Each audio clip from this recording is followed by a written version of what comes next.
Alex, we have to do fast talk. Okay? Alex, funny, pogi. Funny. Stand up, sit down. Stand up. Nakakaaliw, nakakabaliw. Nakakabaliw. Maangas, maamo. Maamo. Walang tatawa, walang pera. Walang tatawa. Maraming tatawa, maraming pera. Maraming pera. Swerte, chamba. Swerte. Joker, lover. Joker lover. Yes. Basher, hater. Basher. Buhay mo, drama o comedy? Drama. Artistang kamukha mo? Si Jake Hersuto. Wow. Yung totoo, Alex, artistang kamukha mo. Yung totoo. Mr. Bean. Kanino ka mas... Gusto mo yung gitna? Gitna. Pastor Kibiloy. Kanino ka mas takot? Sa multo o sa misis mo? Sa misis ko. Kanino ka mas bilib? Sa sarili mo o sa akin? Sa'yo, the joke eh. Show mo to, Tito Boy eh. Lights on or lights off? Lights on. Happiness or chocolates? Chocolate. Best time for happiness? While eating chocolate. Complete this. Comedy is? Comedy is universal, no boundary. Tatlo. Best comedians in the country today? Vice Ganda, Michael V, and Jano Gibbs.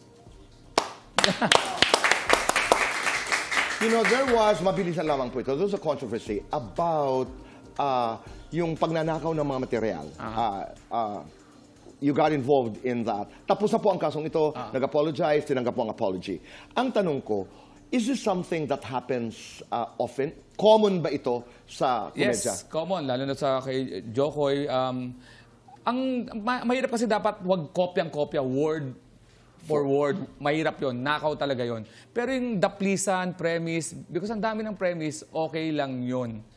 Pag daplisan ng premise, meaning pareho kayong nagbitaw ng car wash, pero iba naman talaga yung mga wording, iba yung delivery. Kasi ano yun eh, ang laki ng mundo eh, may madadaplisan talaga. Pero, iniiwasan namin ang salitang nakaw. Okay.